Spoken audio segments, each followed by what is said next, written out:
یہاں میرا زندہ رہنا دوبھر کر دیا ہے، اس لیے مجبوراً میں یہاں سے جا رہا ہوں۔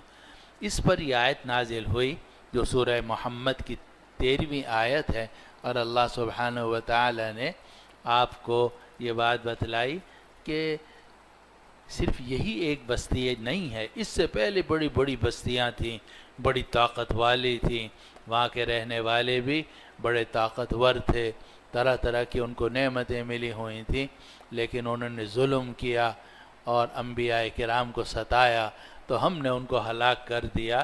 تو آپ غم نہ کیجئے، ہم ان کو بھی ہلاک کریں گے۔ چنانچہ نبی کریم صلی اللہ علیہ وسلم 8 سال کے بعد تشریف لائے، اور وہ سارے لوگ یا مارے گئے یا مسلمان ہو گئے یا انہوں نے آپ کے سامنے سر تسلیم خم کر لیا۔ تو آیت نمبر 13 میں ارشاد ہے وَكَأَيٍّ مِّن قَرْيَةٍ هِيَ أَشَدُّ قُوَّةً، کتنی بستیاں تھیں جو زیادہ طاقت والی تھیں، من قریتک التی اخرجتک، آپ کی اس بستی سے جس نے آپ کو نکالا ہے، اہلکناہم فلا ناصر لہم، ہم نے ان کو ہلاک کر دیا اور کوئی ان کا مدد کرنے والا نہیں تھا۔ تو جس طرح ان کو ہم نے ہلاک کیا اور کوئی ان کا مدد کرنے والا نہیں تھا، اس طرح آج یہ لوگ آپ کو مکہ سے نکال رہے ہیں، آپ پر حاوی ہیں، آپ کو مکہ مکرمہ میں رہنے نہیں دے رہے، لیکن ان کا بھی ایک وقت آئے گا، اہلکناہم فلا ناصر لہم۔ یہ تو آیت نمبر 13 ہے، جس کے بارے میں کہا جاتا ہے کہ یہ واحد آیت ہے اس سورت کی جو مکہ مکرمہ کے راستے میں نازل ہوئی، مکہ مکرمہ سے نکلتے ہوئے نازل ہوئی۔ آگے آیت نمبر 14 میں اللہ سبحانہ و تعالی نے مومن اور کافر کی مثال دی ہے کہ مومن کے سامنے کھلا راستہ ہوتا ہے، اسے معلوم ہے کہ مجھے اس راستے پر چلنا ہے اور یہ راستہ سیدھا جنت کی طرف جا رہا ہے۔ ایک مومن ہے جو کھلے راستے پر ہے، اس کے پاس دلائل ہیں، عقل بھی اس کی مطمئن ہے، دل بھی اس کا مطمئن ہے۔ یہ ہے وہ شخص جو اپنے رب کی طرف سے کھلی دلیل پر ہے۔ دوسرا وہ شخص ہے کمن زین لہ سوء عملہ واتبعوا اہواءہم، دوسرا وہ شخص ہے جس کے برے اعمال اس کو مزین کر دیے گئے، اس کو قتل میں مزہ آتا ہے، اور جناب شراب نوشی کے لیے وہ دلائل دیتا ہے، اور حرام خوری کے لیے مصنوعی دلائل دیتا ہے، اور اس کے برے اعمال اس کے لیے مزین کر دیے گئے۔ واتبعوا اہواءہم، اور انہوں نے اپنی خواہشات کی پیروی کی۔ تو وہ شخص جو اپنے رب کی طرف سے کھلی دلیل پر ہو، اور وہ لوگ جو خواہشات کی پیروی کر رہے ہوں اور ان کے برے اعمال ان کے لیے مزین کر دیے گئے ہوں، کیا دونوں برابر ہو سکتے ہیں؟ جواب یہ کہ دونوں برابر نہیں ہو سکتے۔ اس کو آیت نمبر 14 میں فرمایا گیا افمن کان علی بینۃ من ربہ، کیا وہ شخص جو اپنے رب کی طرف سے کھلی دلیل پر ہے، بینہ کہتے ہیں کھلی دلیل کو، کیا وہ شخص جو اپنے رب کی طرف سے کھلی دلیل پر ہے، اور ایسی کھلی دلیل کہ انسان کا دل بھی مطمئن ہو، انسان کی عقل بھی مطمئن ہو، اور وہ اس کھلی دلیل پر چلا جا رہا ہے جنت کی طرف، کیا وہ شخص برابر ہو سکتا ہے کمن زین لہ سوء عملہ، اس شخص کی طرح جس کے برے عمل کو اس کے لیے مزین کر دیا گیا۔ اللہ پناہ میں رکھے، یہ بھی عذاب کی ایک صورت ہوتی ہے کہ برا عمل انسان کرتا ہے اور اس برے عمل کو اچھا سمجھتا ہے۔ راشی جو ہے وہ رشوت لینے والے کو اچھا سمجھتا ہے، قاتل جو ہے وہ سمجھتا ہے کہ میں نے قتل کر کے بہت اچھا کام کیا، اپنے مخالف کو اڑا دیا۔ چھیننے والا یہ سمجھتا ہے کہ مفت میں نے ڈاکہ مارا اور جناب موبائل چھین لیا اور یہ چھین لیا، تو یہ تو مزے ہیں میرے۔ تو یہ برا عمل ہے جو اس کے لیے مزین کر دیا گیا۔ اور آپ جانتے ہیں کہ اگر آدمی اپنے برے عمل کو برا سمجھے تو کسی نہ کسی وقت میں توبہ کی توفیق ہو جاتی ہے، لیکن خدا نہ خواستہ اللہ پناہ میں رکھ کے اگر برے عمل کے لیے کو آدمی کے لیے مزین کر دیا گیا اور آدمی اپنے برے عمل کو اچھا سمجھنے لگا، اس کا مطلب یہ ہے کہ اب کبھی بھی اس کو توبہ کی توفیق نہیں ہوگی۔ اس کو اللہ تعالیٰ فرماتے ہیں کیا وہ آدمی جو اپنے رب کی طرف سے کھلی دلیل پر ہے اس شخص کی طرح ہو سکتا ہے کہ جس کے برے عمل کو اس کے لیے مزین کر دیا گیا واتبعوا اہواءہم، اور جنہوں نے اپنی خواہشات کی پیروی کی۔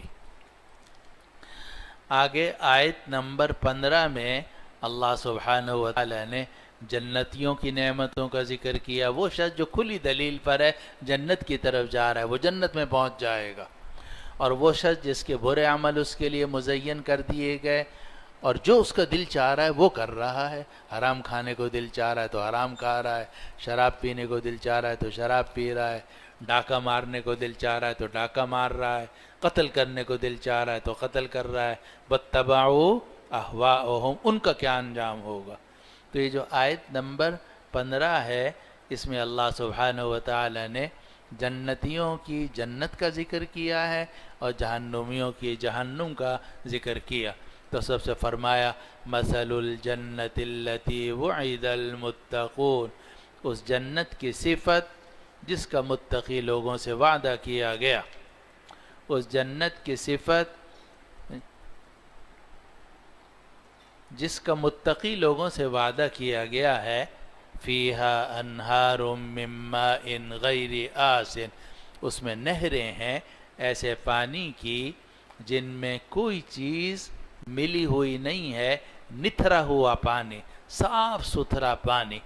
وانہار من لبن لم یتغیر طعمہ، اور نہریں ہیں ایسے دودھ کی جس کا ذائقہ تبدیل نہیں ہوتا، اور نہریں ہیں اس ایسی شراب کی جو پینے والوں کے لیے لذت ہے، اور نہریں ہیں ایسے شہد کی جو بالکل صاف کر دیا گیا ہے۔ تو یہاں اللہ تعالیٰ نے جنت کے اندر نہروں کا ذکر کیا کہ وہاں نہریں ہیں، نہر نہیں، نہریں ہیں ایسے پانی کی کہ جس میں کوئی تغیر نہیں ہوتا، جس میں کوئی خرابی نہیں ہوتی، اور وہاں نہریں ہیں ایسے دودھ کی جس کے ذائقے میں کوئی تبدیلی نہیں ہوتی، یعنی خراب نہیں ہوتا، اور وہاں نہریں ہیں ایسی شراب کی جو پینے والوں کے لیے لذت ہے، اور وہاں نہریں ہیں صاف شفاف شہد کی۔ اور روایات سے معلوم ہوتا ہے کہ وہاں اصل میں بڑی بڑی جھیلیں ہیں، اور وہ جھیلیں ہیں الفردوس الاعلیٰ میں۔ اسی لیے ایک حدیث میں آتا ہے کہ جب مانگو اللہ سے فردوس مانگو، اور وہ سب سے اعلیٰ جنت ہے، اور وہاں یہ سمندر ہے یعنی جھیلیں ہیں بہت بڑی ان چاروں کی، پھر وہاں سے نہریں نکل رہی ہیں، چنانچہ پانی کی بھی نہریں نکل رہی ہیں، دودھ کی بھی نہریں نکل رہی ہیں، پوری جنت میں جا رہی ہیں چاروں طرف، اور شراب کی بھی نہریں نکل رہی ہیں، اور شہد کی بھی نہریں۔ تو قرآن نے یہ فرمایا فیہا انہار من ماء غیر آسن، اس میں نہریں ہیں ایسے پانی کی جن میں کسی بھی چیز کی بو نہیں ہے۔ آسن کہتے ہیں اس پانی کو جو کھڑے رہنے کی وجہ سے کچھ تھوڑا سا خراب ہو گیا ہو، اگر کنویں سے آپ پانی نہیں نکالیں گے کنویں کا رنگ بدل جائے گا، کنویں کے اندر اگر یا پانی کے اندر اگر پتے گریں گے اس سے پانی کے رنگ میں فرق پڑ جاتا ہے، کبھی کبھار پانی میں مٹی اور ریت زیادہ آ جاتی ہے تو اس سے پانی کے ذائقے میں اور رنگ میں فرق پڑ جاتا ہے، لیکن جنت کا جو پانی ہوگا صاف شفاف غیر آسن کہ جس میں کسی قسم کی کوئی تبدیلی نہیں ہوگی، صاف شفاف۔ ہمارے مفسرین نے اس کا ترجمہ کیا نتھرا ہوا پانی، صاف شفاف نتھرا ہوا پانی، اردو کا لفظ ہے نتھرا ہوا۔ وَأَنْهَارٌ مِّن لَبَنٍ لَّمْ يَتَغَيَّرْ طَعْمُهُ، اور نہریں ہیں ایسے دودھ کی کہ جس کا ذائقہ تبدیل نہیں ہوا۔ یہاں کا جو دودھ ہے 1-2 دن میں خراب ہو جاتا ہے، 4-5 دن میں خراب ہو جاتا ہے، لیکن وہاں جو دودھ کی نہریں ہیں تو وہ کوئی جانور کے پیٹ سے یا جانوروں کے تھنوں سے نکلی ہوئی نہیں ہے، اور یہ بھی حدیث میں آتا ہے، حدیث مرفوع ہے کہ وہاں جو دودھ ہوگا وہ کہنے کو دودھ ہے لیکن حقیقت میں وہ جانوروں کے پیٹ سے یا جانوروں کے تھنوں سے نکلا ہوا نہیں ہے۔ اس طرح وہاں جو شہد کا ذکر آ رہا ہے، ایسا نہیں کہ شہد کی مکھیاں بہت ساری ہیں وہاں اور جناب انہوں نے بہت سارا شہد دیا ہوا ہے، نہ وہ دودھ تھنوں سے نکلا ہوا ہے، نہ وہ شہد کی مکھیوں کے پیٹ سے حاصل شدہ ہے۔ وہ کہنے کو دودھ ہے، دیکھنے میں دودھ ہے، لیکن اس کی حقیقت اللہ تعالیٰ ہی کو معلوم ہے۔ شراب، ہم یہاں دنیا کی بھی شراب ہے، لیکن آخرت کی جو شراب ہے اس کے بارے میں قرآن مجید میں آتا ہے لا فیہا غول ولا ہم عنہا ینزفون، کہ وہاں کی جو شراب ہوگی نہ اس سے سر میں چکر آئیں گے، نہ ہی اس سے عقل خراب ہوگی۔ دنیا میں جو شراب ہے یا نشہ آور چیز ہے اس سے عقل خراب ہوتی ہے، لیکن جنت کی جو شراب ہے وہ لذت ہی لذت ہے، لا فیہا غول ولا ہم عنہا ینزفون، جس میں نہ سر کا چکر ہوگا اور نہ اس شراب کو پی کر لوگ بہکیں گے۔ اسی طرح شہد جو ہے، وہاں کا جو شہد ہے وہ کوئی مکھیوں سے نکلا ہوا نہیں ہے، بلکہ اللہ سبحانہ و تعالی کی براہ راست تخلیق ہے۔ اسی لیے ہمارے بزرگ یہ سارے فرماتے ہیں کہ جو جنت کی نعمتوں کا ذکر آ رہا ہے کہ انار ہیں، ہم سمجھتے ہیں شاید یہی انار ہوگا، دودھ ہے ہم سمجھتے ہیں شاید یہی دودھ ہوگا، یا جناب شہد ہے ہم سمجھتے ہیں یہی شہد، حالانکہ نہیں، یہ صرف الفاظ ہیں، معنی اس کا کچھ اور۔ یہ ایسے ہی ہے جیسے اگر کسی علاقے کے اندر، فرض کیجئے کوئی علاقہ ایسا ہے کہ جہاں آم ہوتا ہی نہیں، اب وہاں کے لوگوں نے آم جیسی ایک مٹھائی بنائی اور اس میں کچھ ایسنس ڈال دیا آم کا کہیں سے حاصل کر کے، چینی کی یا کسی چیز کی مٹھائی بنا دی، شکل اس کی آم کی سی ہے، اور اس میں آم کا ایسنس بھی تھوڑا سا ڈال دیا، تھوڑی سی آم کی خوشبو آنے لگی، اور کہا کہ بھئی آم ایسا ہوتا ہے، حالانکہ اس آم میں اس آم میں کوئی مناسبت ہی نہیں ہے، دونوں میں سوائے اس کے کہ شکل ایک جیسی ہے، کہنے کو یہ بھی آم ہے، کہنے کو وہ بھی آم ہے، لیکن حقیقت ان دونوں کی زمین آسمان کا فرق ہے۔ اب آج کل تو پتہ نہیں، ہمارے بچپن کے اندر مٹھائیاں ملتی تھیں سنترے کی، کیلے کی، تو وہ سنترا بنا ہوا ہوتا تھا، کیلا بنا ہوتا تھا، اور جناب اس طرح کے پھل بنے ہوتے تھے۔ اب وہ جناب گڑ کی یا چینی کی مٹھائی بنا دیتے تھے۔ اب اگر وہ چینی کی مٹھائی ہو اور وہ جناب کیلا ہو تو ظاہر ہے کہ وہ دیکھنے میں تو کیلا ہے یا کہنے میں تو کیلا ہے، لیکن حقیقت میں تو کہاں کیلا اور کہاں چینی کی بنی ہوئی مٹھائی، دونوں میں زمین آسمان کا فرق ہے۔ بالکل یہی حال ہے دنیا کی نعمتوں کا اور آخرت کی نعمتوں کا۔ دنیا میں جب یہ کہا جاتا ہے کہ وہاں پانی کی نہر ہوگی اور شہد کی نہر ہوگی، دودھ کی نہر ہوگی اور شراب کی، تو پوری طرح اس کی حقیقت ہم سمجھ نہیں سکتے، کیونکہ جنت کے بارے میں آتا ہے کہ ما لا عین رأت، وہاں ایسی ایسی نعمتیں ہیں جو کسی آنکھ نے کبھی دیکھی نہیں، ولا اذن سمعت، اور نہ کسی کان نے سنی، ولا خطر علی قلب بشر، اور کسی انسان کے دل پر کبھی اس کا خیال بھی نہیں آیا۔ تو یہ جو 4 جھیلیں ہیں، پھر ان 4 جھیلوں سے نکلنے والی نہریں ہیں، نام اس کا یہ ہے کہ وہ پانی ہے، نام یہ ہے کہ وہ دودھ ہے، نام یہ ہے کہ وہ شراب ہے، اور نام یہ ہے کہ شہد ہے۔ اور یہاں قرآن نے 4 چیزوں کا ذکر کیا، پہلے پانی کا، پھر اس کے بعد دودھ کا، پھر اس کے بعد شراب کا، پھر اس کے بعد شہد کا۔ بعض علماء نے فرمایا کہ اس میں پانی کا ذکر سب سے پہلے اس لیے ہے کہ پانی تو انسان کی بنیادی ضرورت ہے، پانی کے بغیر تو انسان زندہ رہ ہی نہیں سکتا۔ پانی کے بعد جو دوسری چیز سب سے زیادہ مفید ہے، بچپن میں بھی، جوانی میں بھی، بڑھاپے میں بھی، صحت مند کے لیے بھی، بیمار کے لیے بھی، وہ کیا چیز ہے؟ دودھ ہے۔ چنانچہ اللہ تعالیٰ نے پانی کے بعد ذکر کیا دودھ کا۔ پانی انسان کی بنیادی ضرورت ہے، دودھ انسان کی بنیادی غذا ہے۔ تیسری چیز ذکر کی شراب، شراب صرف لذت کے لیے ہوتی ہے، مزے کے لیے ہوتی ہے، تو وہ شراب کو ذکر کیا۔ اور چوتھے نمبر پر شہد کو ذکر کیا، وہ نہ انسان کی بنیادی ضرورت ہے، نہ انسان کی بنیادی غذا ہے، نہ وہ مزے کے لیے پیا جاتا ہے بلکہ اس میں اندر تو شفا ہے. فیہ شفاء للناس قرآن نے کہا ہے. معلوم ہو کہ شہد جو ہے یہ بنیادی غذا نہیں ہے بلکہ یہ شفا ہے. اس وقت مجھے ایک حدیث یاد آ گئی کہ نبی کریم صلی اللہ علیہ وسلم جب آسمانوں پر تشریف لے گئے تو وہاں 3 پیالے آپ کے سامنے پیش کیے گئے، 3 گلاس. ایک کے اندر دودھ تھا، ایک کے اندر شراب تھی اور ایک کے اندر شہد تھا. اور عرض کیا گیا کہ آپ ان میں سے جون سا چاہیں پسند کر لیں. تو آپ نے دودھ پسند کر لیا، لیکن آپ نے نہ تو شراب پسند کی اور نہ ہی شہد اس وقت اختیار فرمایا. وجہ یہ ہے کہ ہماری جو شریعت ہے وہ دودھ کی طرح ہے، آسان. اور یہ بھی روایات میں آتا ہے کہ جبریل علیہ السلام نے فرمایا کہ آپ نے یہ دودھ کا گلاس اختیار کیا، اگر یہ آپ شراب کا گلاس لے لیتے تو شراب آپ کے لیے حلال ہو جاتی لیکن آپ کی امت گمراہ ہو جاتی. چلو جی خیر، یہ بات کہیں سے کہیں نکل جائے گی.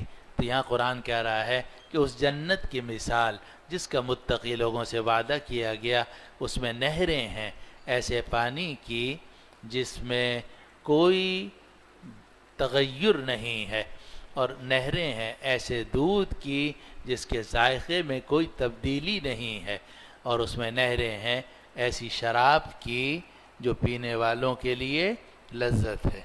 اور یہ بھی آپ کو معلوم ہے کہ کئی چیزیں ایسی ہیں جو یہاں حرام ہیں لیکن آخرت میں وہ جنتیوں کے لیے حلال ہوں گی. چنانچہ ہماری شریعت کے اندر شراب کو حرام قرار دیا گیا، لیکن جنت میں شراب ملے گی یا نہیں ملے گی؟ ملے گی. اور یہ بھی حدیث مکھیوں کے کچھ ٹانگے وانگے یا کچھ اور چیزیں شامل ہوتی ہیں، پھر اس کو صاف کیا جاتا ہے، پھر وہ جا کر صاف شفاف شہد بنتا ہے.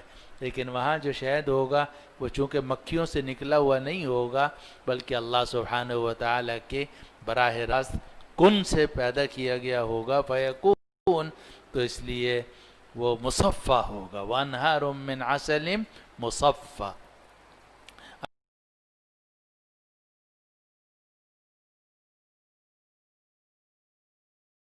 کہ جب کھانا لگایا جائے تو سب سے پہلے پانی لا کر رکھا جائے گا کیونکہ پانی کی ضرورت زیادہ ہوتی ہے. کبھی آدمی کا حلق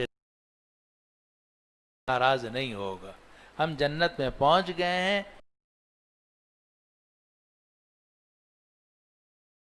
تو ظاہر ہے وہ کھلانا پلانا ہوا، وہ تو بکرے کو کھلانا پلانا ہوا کہ بکرے کو کھلاتے ہیں پلاتے ہیں کہ موٹا ہو جائے گا پھر ذبح کریں گے. تو اصل جو چیز ہے وہ تو مغفرت ہے. تو قرآن نے بڑی خوبصورتی کے ساتھ پہلے پینے کی چیزوں کا ذکر کیا، پھر کھانے کی نعمتوں کا ذکر کیا، اور پھر آخر میں فرمایا وَلَهُمْ فِيهَا مِن كُلِّ الثَّمَرَاتِ وَمَغْفِرَةٌ مِّن رَبِّهِمْ، اور ان کے طرف سے، ان کے رب کی طرف سے مغفرت ہو.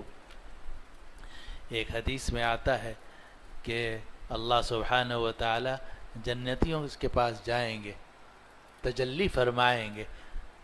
ذرا کوئی بیچ میں حائل کر دو تاکہ میں اوپر بیٹھا ہوں آپ کا قرآن، یا پھر تھوڑا سا فاصلے پر ہو جاؤ، اس کے ساتھ جا کے بیٹھ جاؤ تاکہ ایسا نہ ہو کہ قرآن نیچے ہو اور میں اوپر ہوں، خلاف ادب ہے. ہاں تھوڑا سے فاصلے پر کوئی بیٹھے پھر کوئی حرج نہیں. تو ایک حدیث میں آتا ہے کہ اللہ سبحانہ و تعالی اہل جنت کے پاس جائیں گے اور فرمائیں گے کہ تمہیں ساری نعمتیں مل گئیں؟ کہا جی ہاں. اور کسی چیز کی ضرورت ہے؟ کہا جی کسی چیز، ساری نعمتیں ہمارے پاس موجود ہیں. فرمایا ٹھیک ہے، اب میں ایک اور نعمت تمہیں دیتا ہوں، وہ یہ کہ اب ہمیشہ تم سے راضی رہوں گا، کبھی ناراض نہیں ہوں گا. اس لیے کہتے ہیں کہ بڑے سے بڑا ولی اللہ بھی ڈرتا رہتا ہے.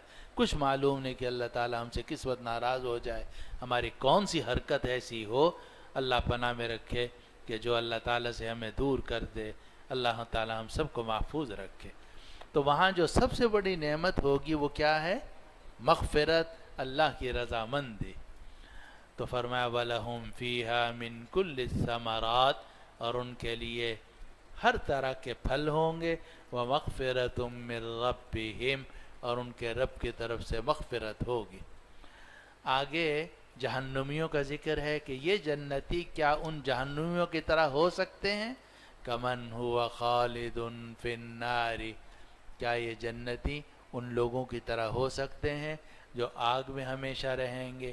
وَسُقُوا مَاءً حَمِيمًا، اور جنہیں گرم پانی پلایا جائے گا، فَقَطَّعَ أَمْعَاءَهُمْ، اور وہ گرم پانی ان کی آنتوں کو کاٹ دے گا۔ اور اس کی تفسیر حدیث میں آئی ہے کہ اہل جہنم کو عذاب بھی ہوگا، اور سب سے بڑا عذاب ہوگا کہ زبردست پیاس ان کو لگے گی تو ناقابل برداشت ہوگی، تو گرم پانی ان کو پلایا جائے گا اور گرم پانی سے ان کی آنتیں کٹ کر نکل جائیں گی۔ اس کو قرآن کہتا ہے کمن ہوا خالد فی النار، کیا یہ جنتی ان لوگوں کی طرح ہو سکتے ہیں جو آگ کے اندر ہمیشہ رہیں گے؟ وَسُقُوا مَاءً حَمِيمًا، اور جن کو گرم پانی پلایا گیا، فَقَطَّعَ أَمْعَاءَهُمْ، اور اس گرم پانی نے ان کی آنتیں کاٹ دی۔ آیت نمبر 15 تک جنتیوں کا ذکر ہوا، جہنمیوں کا ذکر ہوا، دوسرے لفظوں میں مومنوں کا اور کافروں کا ذکر ہوا۔ اب آگے آیت نمبر 16 میں اللہ سبحانہ و تعالی منافقوں کا ذکر فرما رہے ہیں کہ ایک بیچ کا طبقہ ہے، وہ منافق کہلاتے ہیں۔ ان منافقوں کا حال یہ ہے کہ جب یہ نبی کریم صلی اللہ علیہ وسلم کے پاس آتے ہیں تو ایسا لگتا ہے کہ آپ کی باتیں بڑی توجہ سے سن رہے ہیں، آنکھیں بھی دیکھ رہی ہوتی ہیں، دیکھنے میں کان بھی لگے ہوتے ہیں، لیکن ان کا دماغ کہیں اور ہوتا ہے۔ ہمارے ایک استاد کہتے تھے بعض اوقات طالب علم جو ہے ہمیں دیکھ بھی رہا ہوتا ہے اور ایسا لگ رہا ہے کہ خوب گردن بھی ہلا رہا ہوتا ہے، لیکن حقیقت میں کچھ سمجھ میں نہیں آ رہا ہوتا اس کو، اس کا دماغ اپنے پنڈ میں ہوتا ہے، اپنے گاؤں گیا ہوا ہوتا ہے۔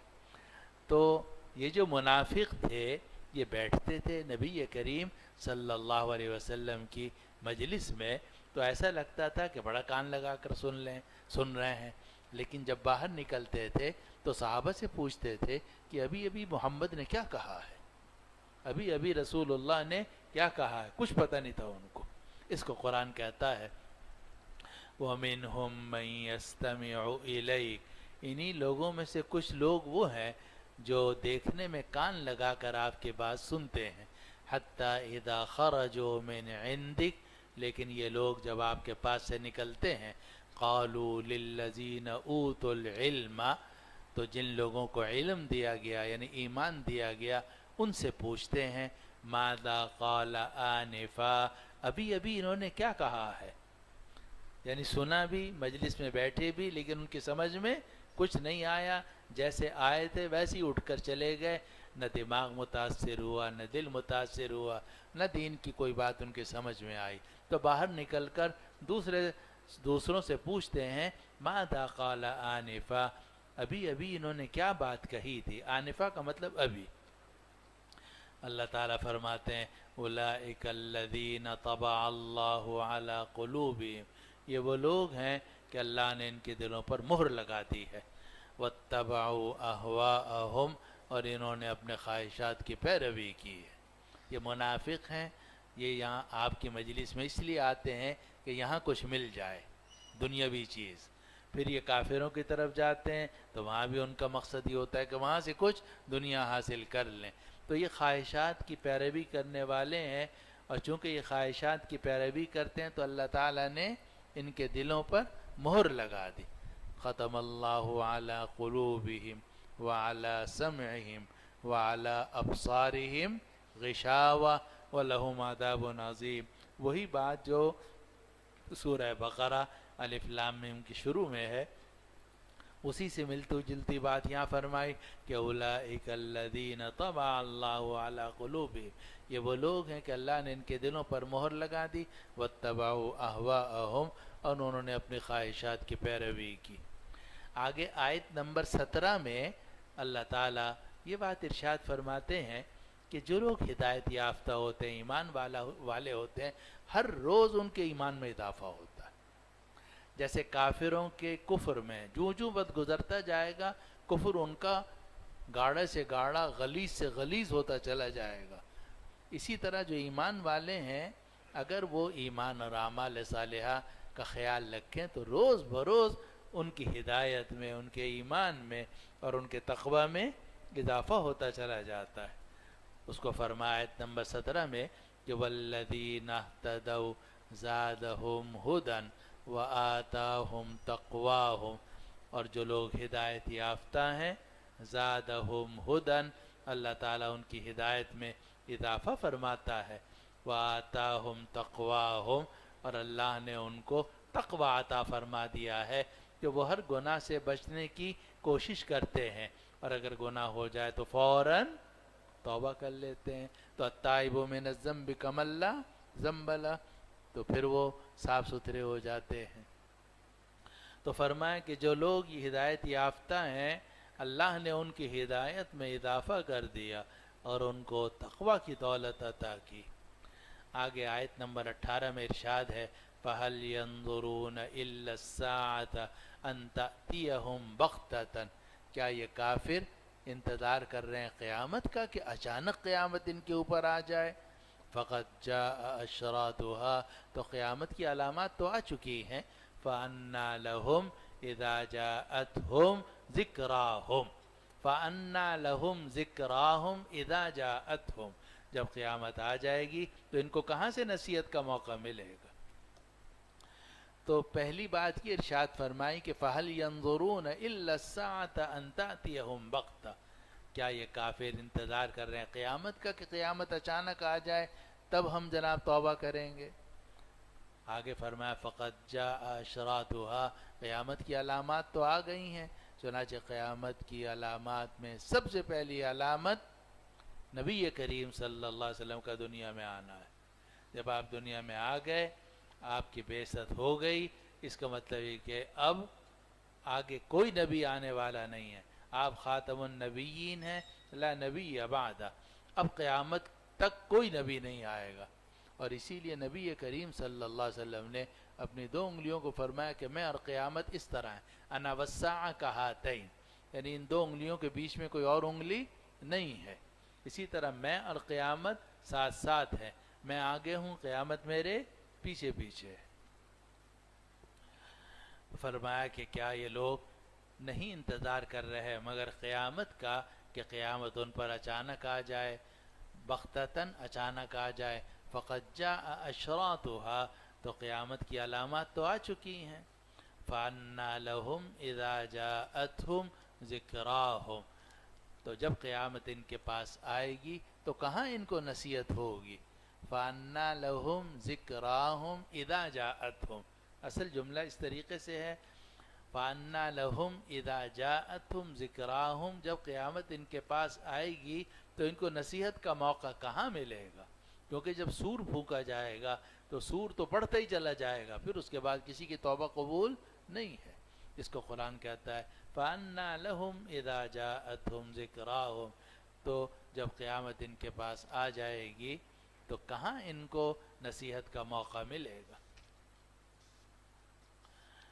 آگے آیت نمبر 19 میں اللہ سبحانہ وتعالی نے فرمایا فَاعْلَمْ أَنَّهُ لَا إِلَٰهَ إِلَّا اللَّهُ، تو آپ اس بات کا علم رکھیے کہ اللہ کے سوا کوئی معبود نہیں ہے۔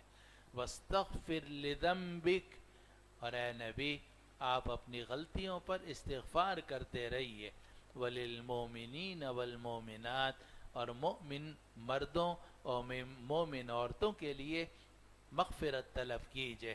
واللہ یعلم متقلبکم ومثواکم، اور اللہ تمہاری نقل و حرکت کو اور تمہارے ٹھکانوں کو خوب جانتا ہے۔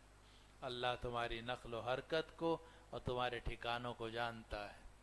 اب یہ جو ہے فَعْلَمْ أَنَّهُ لَا إِلَٰهَ إِلَّا اللَّهُ، تو اس بات کا علم رکھیے، اس بات کو جانتے رہیے کہ اللہ کے سوا کوئی معبود نہیں ہے۔ اب سوال یہ پیدا ہوتا ہے کہ یہ بات تو نبی کریم صلی اللہ علیہ وسلم کو بھی معلوم تھی، صحابہ کو بھی معلوم تھی، تو علماء نے فرمایا اشارہ اس بات کی طرف کہ خالی علم کافی نہیں، اس علم کے مطابق عمل ہونا ضروری ہے۔ اس لیے اس علم کی تجدید کرتے رہنا چاہیے. عالم کو بھی یہ دیکھنا چاہیے کہ جو کچھ مجھے معلوم ہے میں اس پر عمل کر رہا ہوں یا نہیں کر رہا.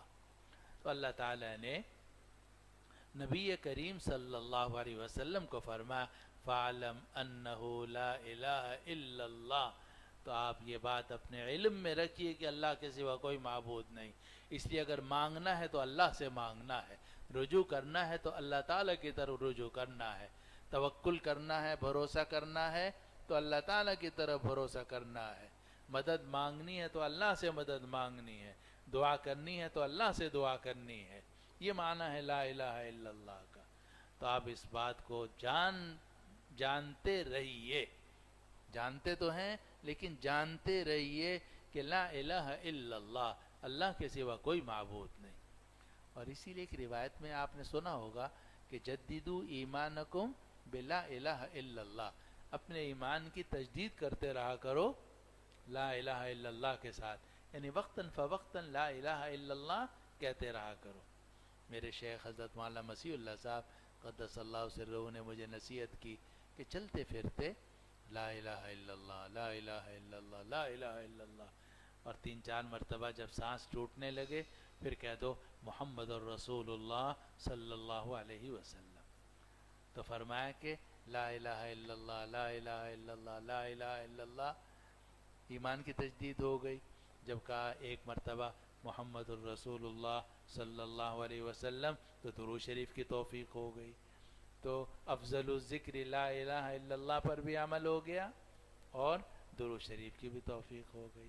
ہم سب کو اللہ تعالیٰ مجھے بھی توفیق دے، ہم سب کو توفیق دے. چلتے پھرتے لا الہ الا، دل میں زبان سے کہیں نہ کہیں دل میں لا الہ الا اللہ لا الہ الا اللہ لا الہ الا اللہ، اور پھر اس کے بعد ایک مرتبہ کہہ دیں محمد الرسول اللہ صلی اللہ علیہ وسلم.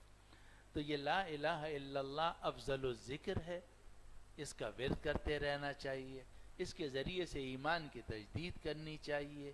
اور پھر یہ سوچنا چاہیے کہ اس لا الہ الا اللہ کا مطلب کیا ہے. جب اللہ کے سوا کوئی معبود نہیں تو ہم نے سر جھکانا ہے تو اسی کے سامنے، مانگنا ہے تو اسی سے، بھروسہ کرنا ہے تو اسی پر، ڈرنا ہے تو اسی سے، محبت کرنی ہے تو اسی سے. یہ ساری چیزیں خود بخود آتی ہیں.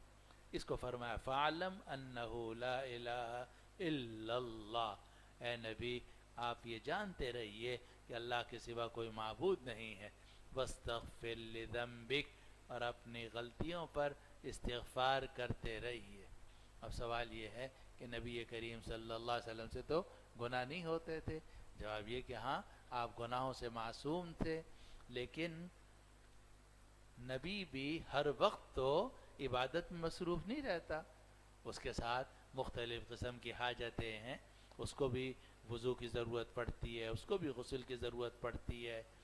اور جب آدمی اپنے دوسرے دنیا کے کاموں میں، تجارت ہے، بازار جانا ہے، چیزوں کی خریداری ہے، تو نبی کریم صلی اللہ علیہ وسلم کا جو وہ وقت ان کاموں میں خرچ ہوتا تھا، آپ بعد میں فارغ ہو کر اس پہ استغفار کرتے تھے. اسی لیے جب آدمی بیت الخلا جائے تو کیا کہنا چاہیے؟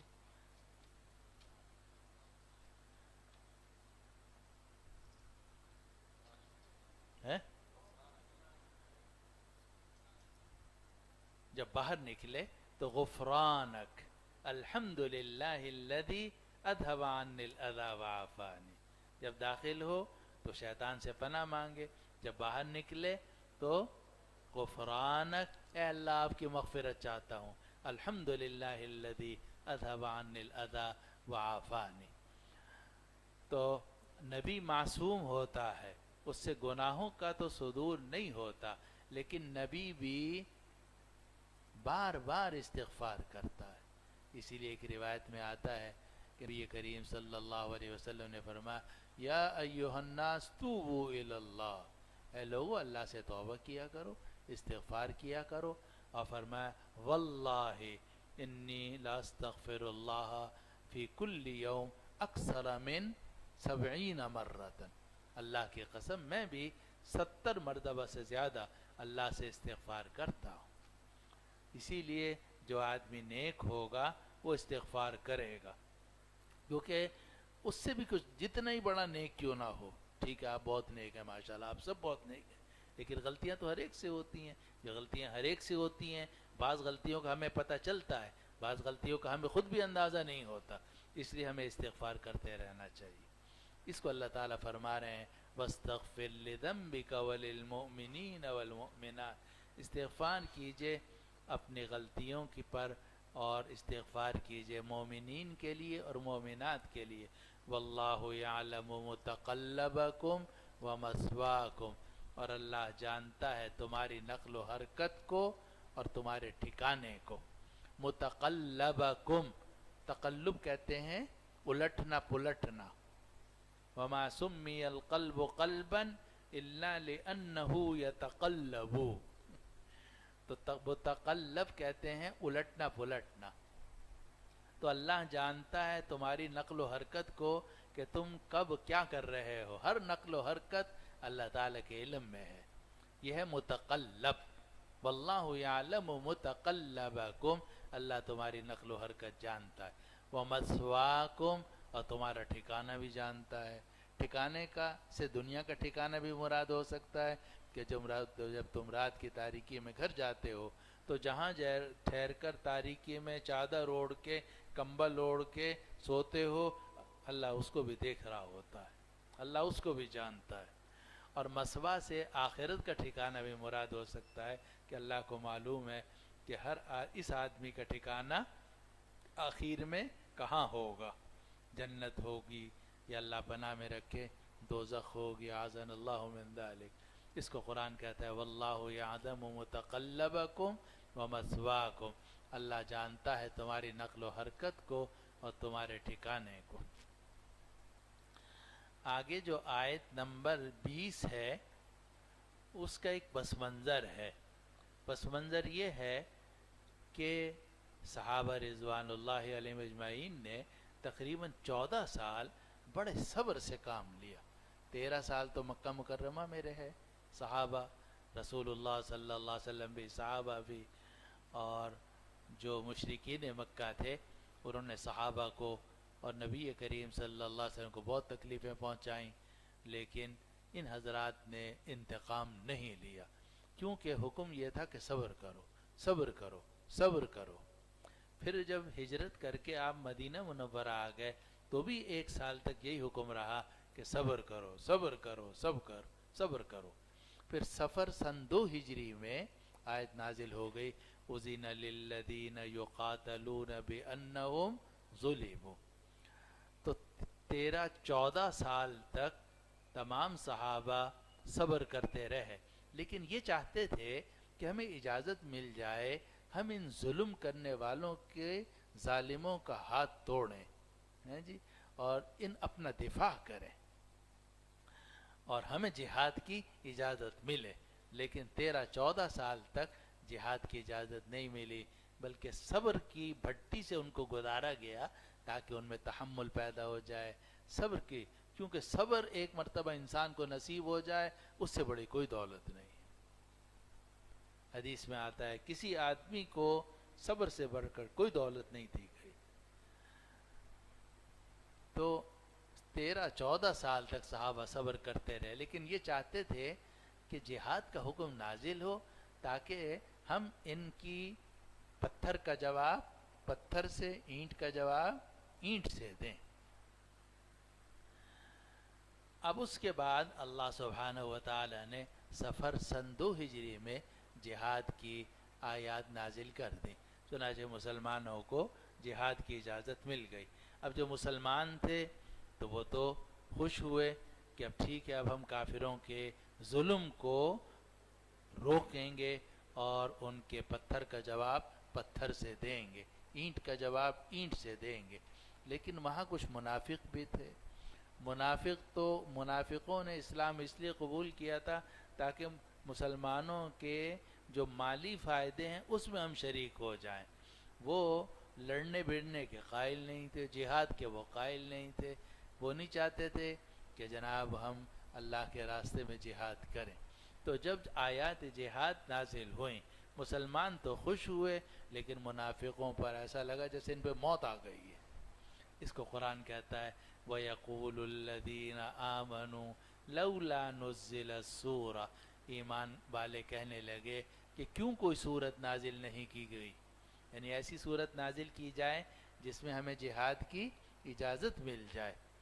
قرآن کہتا ہے فَإِذَا أُنزِلَتْ سُورَةٌ مُحْكَمَةٌ، پھر جب محکم صورت نازل کی گئی جس میں جہاد کا حکم دیا گیا، وَذُكِرَ فِيهَا الْقِتَالُ، اور اس صورت میں قتال کا ذکر کیا گیا، رَأَيْتَ الَّذِينَ فِي قُلُوبِهِم مَرَضٌ، تو جن لوگوں کے دلوں میں بیماری تھی اے نبی آپ ان کو دیکھیں گے، يَنظُرُونَ إِلَيْكَ، وہ منافق آپ کو اس طرح سہمی ہوئی نظروں سے دیکھ رہے ہوں گے، نظر المغشی علیہ من الموت، جیسے کہ دیکھتے ہیں وہ لوگ جن پر موت کی بے ہوشی طاری ہو رہی ہو، جسے مرتے وقت آدمی گھبرا کر غشی سی طاری ہوتی ہے، تو یہ منافق جہاد کی صورتوں کے نازل ہونے پر اتنے پریشان ہوئے کہ اے نبی آپ کو اس طرح دیکھ رہے تھے جیسے ان پر موت آ گئی ہے۔ رَأَيْتَ الَّذِينَ فِي قُلُوبِهِم مَرَضٌ، آپ دیکھیں گے کہ جن لوگوں کے دلوں کے اندر مرض ہے، اور مرض کن میں کے دلوں میں تھا؟ منافقوں کے بارے میں سورہ بقرہ میں بھی شروع میں آتا ہے فی قلوبہم مرض فزادہم اللہ مرضا، منافقوں کا ذکر ہے۔ تو جن لوگوں کے دلوں میں مرض ہے ان کو آپ دیکھیں گے، ینظرون الیک نظر المغشی علیہ من الموت، وہ آپ کو دیکھ رہے ہوں گے جیسا کہ دیکھتا ہے وہ آدمی جس پر موت کی غشی طاری ہو رہی ہو۔ فَأَوْلَى لَهُمْ، ہلاکت ہے ان کے لیے، فَأَوْلَى لَهُمْ، ہلاکت ان کے قریب آ گئی ہے۔ اولا کہتے ہیں قریب آنے کو، یہاں ہلاکت کا قریب آنا مراد ہے۔ فَأَوْلَى لَهُمْ، أَوْلَى لَكَ فَأَوْلَى، یہ جملہ سورۃ القیامہ میں بھی آیا ہے۔ تو اولا فاولا لہم، تو ان کے لیے ہلاکت ہے، یعنی یہ جہاد سے اپنی جان چھڑانا چاہتے ہیں، جہاد میں مسلمانوں کے ساتھ شریک نہیں ہونا چاہتے، نبی کریم صلی اللہ علیہ وسلم کا ساتھ نہیں دینا چاہتے، اور آپ سے بچ کر گھر میں رہنا چاہتے ہیں۔ فاولا لہم، تو ان کے لیے ہلاکت قریب ہے۔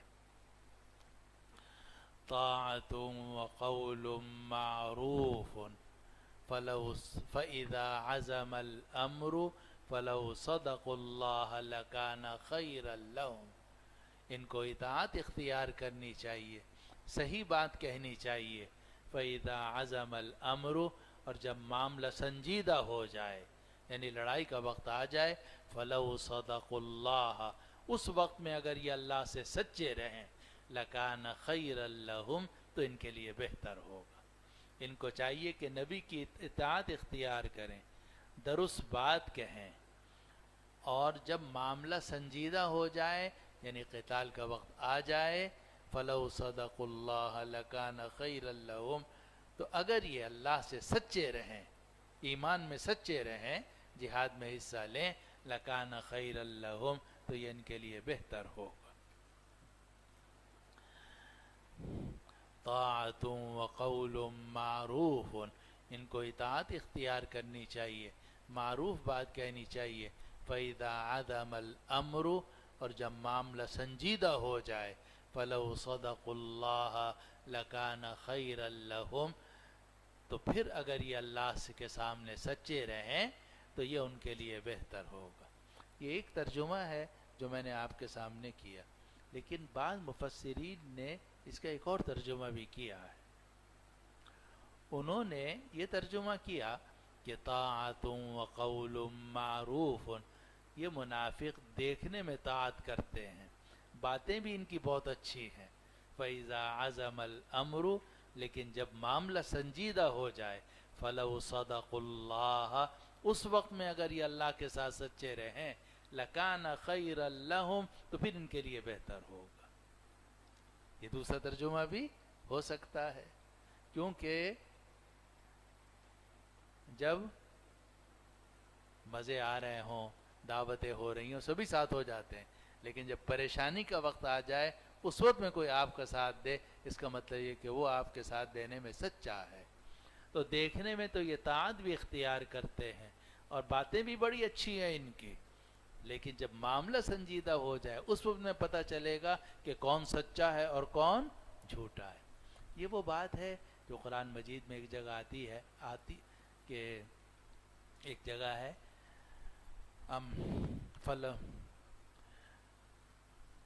اعوذ باللہ من الشیطان الرجیم، بسم اللہ الرحمن الرحیم۔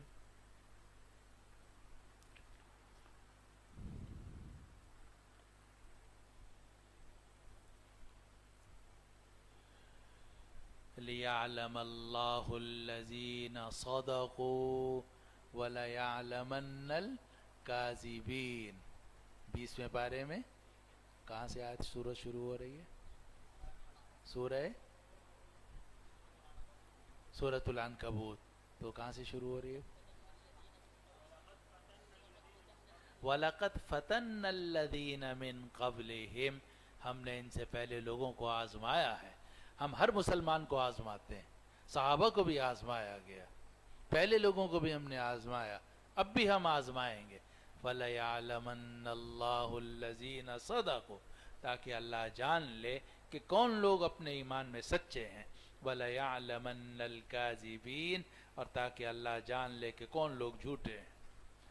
تو کھانے پینے کا جب وقت ہو اور مال غنیمت میں شرکت کا وقت ہو تو اس وقت میں تو سبھی ساتھ ہو جاتے ہیں، لیکن جب لڑائی کا وقت ہو، پریشانی کا وقت ہو، اس وقت میں کون اللہ کا اور اس کے نبی کا ساتھ دیتا ہے، وہ آدمی سچا ہے۔ تو طاعتم و قول معروفن کا یہ ترجمہ بھی کیا گیا کہ دیکھنے میں یہ منافق اطاعت بھی اختیار کرتے ہیں، باتیں بھی ان کی اچھی ہے۔ فَإِذَا عَدَمَ الْأَمْرُ، لیکن جب معاملہ سنجیدہ ہو، فَلَوْ صَدَقُوا اللَّهَ لَكَانَ خَيْرًا لَهُمْ، اس وقت میں اگر یہ اللہ کے ساتھ سچے رہیں، لَكَانَ خَيْرًا لَهُمْ، تو ان کے لیے بہتر ہوگا۔ آیت 21 ختم ہو گئی، اب آگے 22 میں، آیت نمبر 22 میں ارشاد ہے فَهَلْ عَسَيْتُمْ إِن تَوَلَّيْتُمْ، تم سے کیا امید ہے کہ اگر تم جہاد سے منہ موڑو گے، ان تفسدوا فی الارض، تو تم زمین میں فساد پھیلاؤ گے، وتقطعوا ارحامکم، اور تم رشتہ داریوں کو کاٹو گے۔ یہ جو تم جہاد سے منہ موڑ رہے ہو، اے منافقو، تم جو جہاد سے منہ موڑ رہے ہو، اس کا نتیجہ یہ نکلے گا کہ زمین میں فساد پھیلے گا اور تم رشتہ داریوں کو توڑو گے۔ جہاد کا فائدہ یہ ہوتا ہے کہ زمین سے فساد ختم ہو جاتا ہے اور رشتہ دار ایک دوسرے سے محبت کرتے ہیں۔ تو اللہ سبحانہ و تعالی نے یہ بات فرمائی فَهَلْ عَسَيْتُمْ إِن تَوَلَّيْتُمْ، تم سے کیا امید ہے کہ اگر تم جہاد سے منہ موڑو گے۔ ان تولیتم، یہ تولیتم ایسے ہی ہے جیسے کہ قرآن مجید میں ایک دوسری جگہ میں آتا ہے وَمَن يُوَلِّهِمْ يَوْمَئِذٍ دُبُرَهُ إِلَّا مُتَحَرِّفًا لِقِتَالٍ أَوْ مُتَحَيِّزًا إِلَىٰ فِئَةٍ، تو وہاں بھی پشت پھیرنا مراد ہے، یہاں بھی پشت پھیرنا مراد ہے کہ تو کیا امید ہے کہ اگر تم جہاد سے منہ موڑو گے، پشت پھیرو گے، تو تم زمین میں فساد پھیلاؤ گے اور رشتہ داریوں کو کاٹو گے۔ اور یہ عجیب بات معلوم ہوئی کہ جہاد سے یہ فائدہ ہوتا ہے کہ زمین سے فساد ختم ہو جاتا ہے اور رشتہ داریاں مضبوط ہوتی ہیں۔ اور اگر جہاد نہ ہو، کافروں سے جہاد نہ ہو، پھر رشتہ دار ایک دوسرے سے لڑتے ہیں۔ جب سامنے کافر نظر آ رہے ہوتے ہیں اور جہاد ہوتا ہے تو اس میں فائدہ، نقد فائدہ یہ ہوتا ہے کہ مسلمان سب متحد ہو جاتے ہیں، نہ دیوبندی دیوبندی رہتے ہیں، نہ بریلوی بریلوی، نہ فلاں نہ فلاں نہ فلاں، سب جو ہے وہ کانہم بنیان مرصوص۔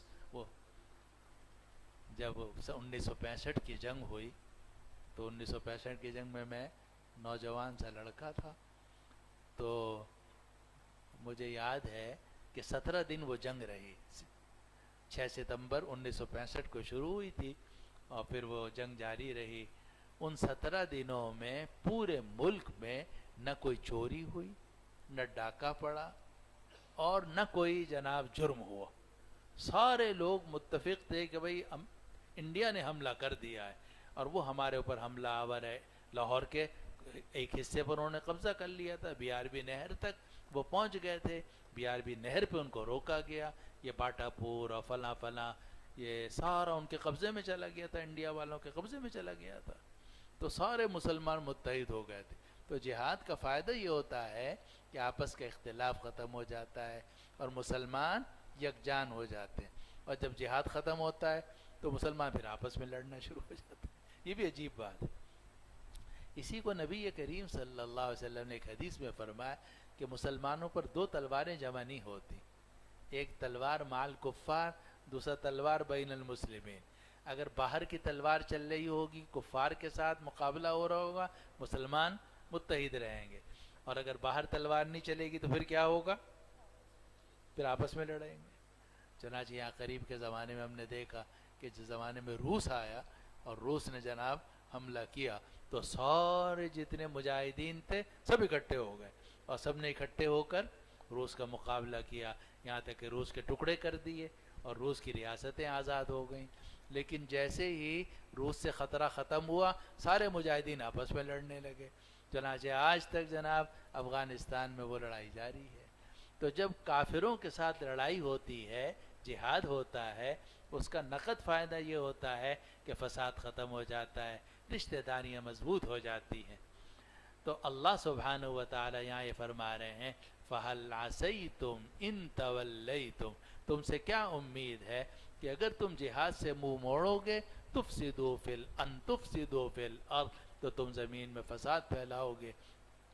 وَتُقَطِّعُوا أَرْحَامَكُمْ، اور اپنی رشتہ داریوں کو کاٹو گے. یہ ایک ترجمہ ہے جو ہمارے کئی حضرات نے کیا. چنانچہ حضرت شیخ الاسلام صاحب نے بھی یہی ترجمہ کیا کہ اگر تم نے جہاد سے منہ موڑا، ان تولیتم کو ترجمہ کیا کہ کیا تم سے امید ہے کہ اگر تم جہاد سے منہ موڑو گے. اور حضرت تھانوی رحمۃ اللہ علیہ نے بھی یہی ترجمہ کیا. لیکن حضرت شیخ الہند رحمۃ اللہ علیہ نے تولیتم کا ترجمہ کیا ہے حکومت ملنے کا، اور یہ بھی کئی مفسرین نے اس کو اختیار کیا ہے. اب اس صورت میں ترجمہ یہ ہوگا کہ اے منافقو، تمہارے بارے میں کیا امید ہے کہ اگر تمہیں حکومت بھی مل جائے گی تو تم زمین میں فساد پھیلاؤ گے اور رشتہ داریاں کاٹو گے. تمہارا اقتدار کوئی اچھا اقتدار نہیں ہوگا، منافقوں والا اقتدار ہوگا. اور جب منافقوں والا اقتدار ہوگا تو زمین میں تم فساد پھیلاؤ گے، انصاف قائم نہیں کرو گے. جیسے آج کل کی حکومتیں فساد ہی پھیلاتی ہیں، کوئی جناب عوام کو اور لوگوں کو آسانی تو نہیں دیتی. تو فرمایا کہ تمہارے بارے میں کیا امید ہے کہ اگر تم حکومت میں آ جاؤ گے ان تفسدوا فی الارض، تو تم زمین میں فساد پھیلاؤ گے. وتقطعوا ارحامکم، اور تم اپنی رشتہ داریاں کاٹو گے. اولئک الذین لعنہم اللہ، یہی وہ لوگ ہیں جن پر اللہ نے لعنت کی ہے. فاصمہم، اللہ تعالیٰ نے ان کو بہرا کر دیا. واعمی ابصارہم، اور ان کی نگاہوں کو اندھا کر دیا. فَهَلْ عَسَيْتُمْ إِن تَوَلَّيْتُمْ، تو کیا تم سے امید ہے کہ اگر تمہیں حکومت مل جائے گی ان تفسدوا فی الارض، تو تم زمین میں فساد پھیلاؤ گے. وتقطعوا ارحامکم، اور تم اپنے رشتہ داریوں کو کاٹو گے. اور دیکھو فساد اور قطع رحمی یہ دونوں گناہ ہیں یا نہیں ہیں؟ قرآن نے کتنی سختی کے ساتھ ذکر کیا. فساد، زمین میں فساد پھیلانا گناہ کبیرہ ہے. اور یاد رکھو کہ رشتہ داریاں کاٹنا یہ بھی گناہ کبیرہ ہے. چنانچہ اللہ سبحانہ و تعالی نے ان دونوں گناہوں کو یہاں ذکر کیا. اے منافقو، تمہیں اگر حکومت مل جائے گی تو تم تو زمین میں فساد پھیلاؤ گے اور تم رشتہ داریاں کاٹو گے. حالانکہ حکومت ملنے کے بعد فساد کو ختم کرنا چاہیے، امن و امان بحال کرنا چاہیے، عوام کو سہولتیں فراہم کرنی چاہیے. لیکن تمہارا حال یہ ہے کہ تمہیں اگر حکومت مل جائے گی تو تم زمین میں فساد پھیلاؤ گے. وَتُقَطِّعُوا أَرْحَامَكُمْ، اور تم اپنے رشتہ داریوں کو کاٹو گے. اسی لیے سارے علماء متفق ہیں، چاہے حنفی ہوں، چاہے شافعی ہوں، چاہے مالکی ہوں، چاہے حنابلہ ہوں، کہ صلہ رحمی واجب ہے، رشتہ داروں کے ساتھ رشتہ داری کو ملانا واجب ہے، اور قطع رحیمی یعنی رشتہ داری کو کاٹنا یہ گناہ کبیرہ ہے۔ اگر آپ کا والد ہے، بیٹا ہے، بھائی ہے، یا چچا ہے، پھپھی ہے، ماموں ہے، خالہ ہے، یا آپ کے رشتہ دار ہیں، آپ کے لیے ضروری ہے کہ اس رشتے کو آپ ملا کے رکھیں، یہ ہے صلہ رحمی۔ اور رشتہ داری کو کاٹنا یہ حرام ہے، گناہ کبیرہ ہے، یہ منافقوں والا کام ہے۔ منافقوں کو اگر حکومت ملتی ہے تو وہ زمین میں فساد پھیلاتے ہیں، رشتہ داریوں کو کاٹتے ہیں، اور مسلمانوں کو اور صحابہ کو جب حکومت ملی ہے انہوں نے زمین سے فساد کو ختم کیا ہے، رشتہ داریوں کو ملایا ہے۔ اس لیے سارے علماء متفق ہیں، مالکیہ، حنفیہ، شافعیہ، حنابلہ، کہ صلہ رحمی واجب ہے، رشتہ داری کا ملانا واجب ہے، اور قطع رحمی یعنی رشتہ داری کو کاٹنا یہ حرام ہے اور گناہ کبیرہ ہے۔ تو اللہ سبحانہ و تعالی نے فرمایا کہ تم سے کیا امید ہے کہ اگر تمہیں حکومت مل جائے گی یا اگر تم جہاد سے منہ موڑو گے تو یہی نتیجہ نکلے گا کہ تم زمین میں فساد پھیلاؤ گے اور رشتہ داریاں کاٹو گے۔ معلوم ہوا کہ زمین میں فساد نہیں پھیلانا چاہیے، رشتہ داریاں نہیں کاٹنی چاہیے، زمین میں فساد نہیں پھیلانا اور رشتہ داریاں نہیں کاٹنی، زمین سے فساد کو ختم کرنا ہوتا ہے اور رشتہ داریوں کو ملانا ہوتا ہے، اور یہ دونوں چیزیں ساتھ ساتھ چل، اگر زمین میں فساد ہوگا رشتہ داریاں کاٹی جائیں گی، اور اگر آپ نے زمین میں امن و امان قائم کیا، محبت اور ادائے حقوق کے ساتھ لوگوں کے حقوق ادا کیے، رشتہ داریاں جڑ جائیں گی۔ تم سے کیا امید ہے کہ اگر تم منہ موڑ لو گے تو زمین میں فساد پھیلاؤ گے اور رشتہ داریوں کو کاٹو گے۔ یہی وہ لوگ ہیں جن پر اللہ نے لعنت کی ہے اور اللہ نے ان کو بہرا کر دیا ہے اور ان کی نگاہوں کو اندھا کر دیا ہے۔ یہ آیت نمبر 23 تک، ایک آیت اور پڑھ لیتے ہیں، ابھی 12 منٹ ہیں۔ اعوذ باللہ من الشیطان الرجیم، بسم اللہ الرحمن الرحیم، افلا يتدبرون القرآن ام على قلوب اقفالها افلا يتدبرون القرآن ام على قلوب اقفالها، کیا ان لوگوں نے، کیا یہ لوگ قرآن مجید میں غور و فکر نہیں کرتے، یا ان کے دلوں پر قفل پڑے ہوئے ہیں؟ یہ مشہور آیت ہے، شاید آپ نے کبھی پہلے سنی بھی ہوگی، اور یہ سورہ محمد کی آیت نمبر 24 ہے۔ تو آیت نمبر 24 میں اللہ تعالیٰ کا ارشاد ہے افلا یتدبرون القرآن، کیا یہ لوگ قرآن مجید میں غور نہیں کرتے، کیا ان کے دلوں پر قفل پڑے ہوئے ہیں؟ معلوم ہے کہ دل سے قفل کو دور کرنا چاہیے، اور اس کا طریقہ کیا ہے؟ قرآن مجید کی تلاوت کرنا اور قرآن مجید میں غور و فکر کرنا، اور یہ ہمارے ہاں بڑی کوتاہی ہے۔ اللہ تعالیٰ ہم سب کو معاف فرمائے کہ ہم ادھر ادھر کی چیزیں تو پڑھتے ہیں، وظیفے بھی پڑھتے ہیں اور جناب، لیکن قرآن مجید کی تلاوت کی ہمیں بہت کم توفیق ہوتی ہے، اور اگر کسی کو قرآن مجید کی تلاوت کی توفیق بھی ہوتی ہے تو وہ قرآن مجید میں غور و فکر نہیں کرتا، نہ ترجمہ پڑھتا ہے نہ تفسیر پڑھتا ہے، حالانکہ تمام زبانوں میں قرآن مجید کا ترجمہ بھی موجود ہے اور تفسیر بھی موجود ہے۔ اور اللہ تعالیٰ نے اس آیت میں فرمایا یہ لوگ قرآن مجید کے اندر کیوں غور نہیں کرتے؟ کیا ان کے دلوں پر قفل پڑے ہوئے ہیں؟ ان کو چاہیے کہ قرآن مجید کے اندر غور و فکر کریں تاکہ ان کے دلوں سے قفل دور ہوں۔ اور ایک مرتبہ میں نے بتایا بھی تھا اور آپ نے بھی سنا ہوگا کہ حضرت مفتی شفیع صاحب رحمۃ اللہ علیہ نے اپنے بڑے شیخ الہند حضرت مولانا محمود الحسن صاحب نور اللہ مرقدہ کا قول نقل کیا تھا کہ مسلمانوں پہ جتنی اس وقت مصیبتیں آ رہی ہیں وہ دو وجہ سے، ایک قرآن مجید انہوں نے چھوڑ دیا ہے، دوسرا آپس میں لڑتے ہیں۔ اور پھر فرمایا حضرت مفتی شفیع صاحب رحمۃ اللہ علیہ نے کہ یہ جو دوسری وجہ ہے مسلمان آپس میں لڑتے ہیں، اس کی وجہ بھی یہ ہے کہ انہوں نے قرآن کو چھوڑ رکھا ہے۔ تو اصل وجہ جو ہے قرآن کو چھوڑنا ہے، کیونکہ قرآن کے اوپر سب جمع ہو سکتے ہیں۔ فقہ حنفی پر سب جمع نہیں ہو سکتے، فقہ شافعی پر سب جمع نہیں ہو سکتے، لیکن قرآن و سنت پر سب جمع ہو سکتے ہیں۔ اس لیے قرآن یہ کہتا ہے کہ قرآن کی تلاوت کیا کرو، قرآن مجید میں غور و فکر کیا کرو۔ یہ لوگ قرآن مجید کے اندر کیوں غور و فکر نہیں کرتے؟ ام علی قلوب اقفالها، کیا ان کے دلوں پر قفل پڑے ہوئے ہیں؟ کیا یہ لوگ قرآن مجید میں غور و فکر نہیں کرتے یا ان کے دلوں پر قفل پڑے ہوئے ہیں؟ ہمارے حضرت حکیم الامت مولانا اشرف علی صاحب تھانوی قدس اللہ سرہ نے اس کی تفسیر میں بڑا پیارا جملہ فرمایا، طالب علموں کو مزہ آئے گا، کہ فرمایا کہ یہ قضیہ مانعۃ الخلو ہے، یہ مانعۃ الجمع نہیں ہے، یہ قضیہ مانعۃ الخلو ہے۔ تو اس کا مطلب یہ ہے کہ آدمی کے اندر یہ دونوں باتیں جمع ہو سکتی ہیں کہ وہ تدبر فی القرآن بھی نہ کرے اور اس کی وجہ سے اس کے دل کے اوپر قفل پڑ جائے، لیکن یہ دونوں چیزیں اٹھتی نہیں ہیں۔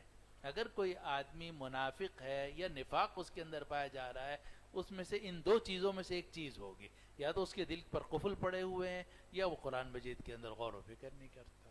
تو یہ قضیہ مانعۃ الخلو ہے۔ ہاں دونوں باتیں جمع ہو سکتی ہیں کہ تدبر بھی نہیں کرتا، اس تدبر نہ کرنے کی وجہ سے اس کے دلوں پر قفل پڑ گئے ہیں۔ اس کو قرآن کہتا ہے افلا یتدبرون القرآن، یہ لوگ قرآن مجید کے اندر کیوں غور و فکر نہیں کرتے؟ ام علی قلوب اقفالها، یا ان کے دلوں پر مہر، ان کے دلوں پر قفل لگے ہوئے ہیں۔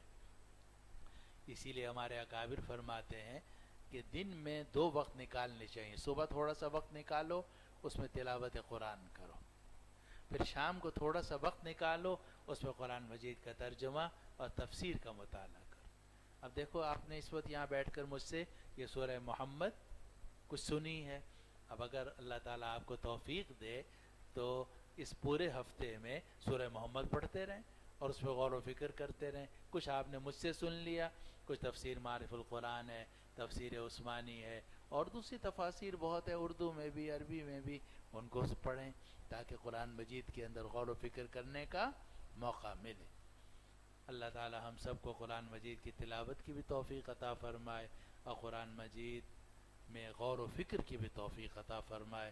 وآخر دعوانا ان الحمد للہ رب العالمین۔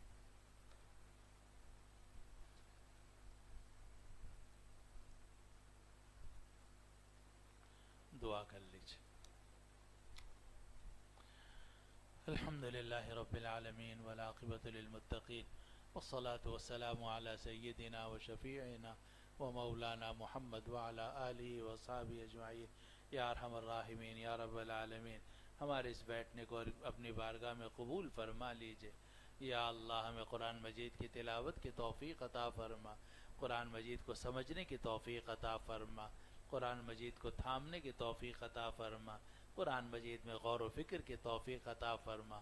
یا اللہ ہمارے دلوں پر اور ہمارے دماغوں پر جو قفل پڑے ہوئے ہیں، یا اللہ ان قفل کو کھول دیجئے، ہمارے دلوں سے زنگ کو دور کر دیجئے، قفل کو کھول دیجئے۔ یا اللہ قرآن مجید کے انوار سے ہمیں منور فرما، قرآن مجید کے انوار سے ہمارے دل و دماغ کو منور فرما۔ یا اللہ ہماری دنیا بھی اچھی فرما، آخرت بھی اچھی فرما۔ یا اللہ یا ارحم الراحمین، ہم میں ہمارے متعلقین احباب میں جو بیمار ہیں انہیں شفا عطا فرما، مریضوں کو صحت عطا فرما، جو بے اولاد ہیں اپنے فضل و کرم سے انہیں اولاد صالح نرین عطا فرما، جو بے گھر ہیں انہیں ذاتی گھر عطا فرما، جو مقروض ہیں انہیں قرضے سے نجات عطا فرما۔ یا اللہ جو پریشان ہیں ان سب کی پریشانیاں دور فرما۔ سبحان ربک رب العزت عما یصفون وسلام علی المرسلین وصلی اللہ وسلم وبارک علی حبیبنا وسیدنا وشفیعنا ومولانا محمد وعلی آلہ وصحبہ اجمعین برحمتک یا ارحم الراحمین۔